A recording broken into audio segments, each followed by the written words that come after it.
Hi అండి, నమస్తే అండి. నేను మీ ఈశ్వర్. వెల్కమ్ టు బడ్లాస్ కిచెన్. ఈరోజు మనం పచ్చి మాగాయ పచ్చడి పెట్టుకుందామండి. దానికోసం నేను 6 మామిడికాయలు తీసుకొని ఇలా అయితే శుభ్రంగా కడిగి చెక్కు తీసుకొని స్లైసెస్గా కట్ చేసుకుంటున్నాను. పచ్చి మాగాయ పచ్చడి చాలా రుచిగా ఉంటుందండి. మనం మాగాయ పచ్చడి పెట్టాలంటే చాలా ప్రాసెస్ ఉంటుంది కదా, కానీ ఈ పచ్చి మాగాయకి అయితే ఎక్కువేం ప్రాసెస్ ఉండదు. కాకపోతే ముక్కల పచ్చడి అంత ఈజీ అయితే కాదు.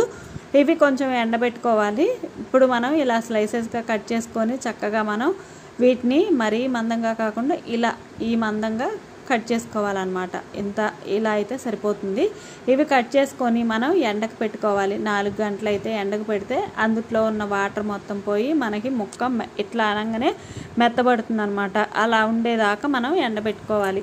ఇప్పుడు నేను ఈ బేషన్లో వేసుకొని ఎండబెట్టుకున్నానండి. మీరు కాటన్ క్లాత్ కానీ కవర్ మీద ఎండబెట్టుకోండి. నాకైతే వెనక చెమట పెట్టినట్టుగా అయిపోతుందని మళ్ళీ తిరగలు వేసుకొని మామిడికాయలు నేను మళ్ళీ ఎండబెట్టుకున్నాను. ఇప్పుడు ఎండిపోయాయి కదా, ఒక 1/4 కేజీ కారం, 150 గ్రాముల ఎల్లుల్లిపాయలు, 150 గ్రాముల సాల్ట్, 50 గ్రాముల మెంతులు, అలాగే ఒక 50 గ్రాముల ఆవాలు మొత్తం వేయించి పొడి చేసుకున్నాను. ఆవాలు, మెంతులు. ఇప్పుడు అవన్నీ పక్కన పెట్టుకుంటే ముక్కలు కూడా రెడీగా పెట్టుకున్నాం కదా, అందులోనే శనగ నూనె 1/4 కేజీ వేడి చేసుకొని నేను ఆవాలు, జీలకర్ర, ఎల్లుల్లిపాయలు కొన్ని క్రష్ చేసుకున్నాను. అవి కూడా వేసి కొంచెం మగ్గనిచ్చానండి. స్టవ్ ఆఫ్ చేసుకున్న తర్వాత ఎల్లుల్లిపాయలు వేసి మగ్గనిచ్చాను. ఇప్పుడు ఒక బేషన్ తీసుకొని మనం ఎండబెట్టుకున్న మామిడికాయ ముక్కలు, అలాగే ఆవాలు, మెంతులు పొడి, కారం, ఉప్పు, అలాగే ఎల్లుల్లిపాయలు వేసుకొని కొంచెం గోరువెచ్చగా ఉన్న నూనెని ఆవాలు, ఎల్లిపాయలు వేసుకున్నాం కదా, అది కూడా ఇందులో వేసి శుభ్రంగా కలుపుకున్న తర్వాత కొంచెం పసుపు కూడా వేయాలండి. నేను లాస్ట్లో వేసుకున్నాను, మర్చిపోయాను. ఇప్పుడు పసుపు కూడా వేసుకొని చక్కగా కలుపుకోవాలండి.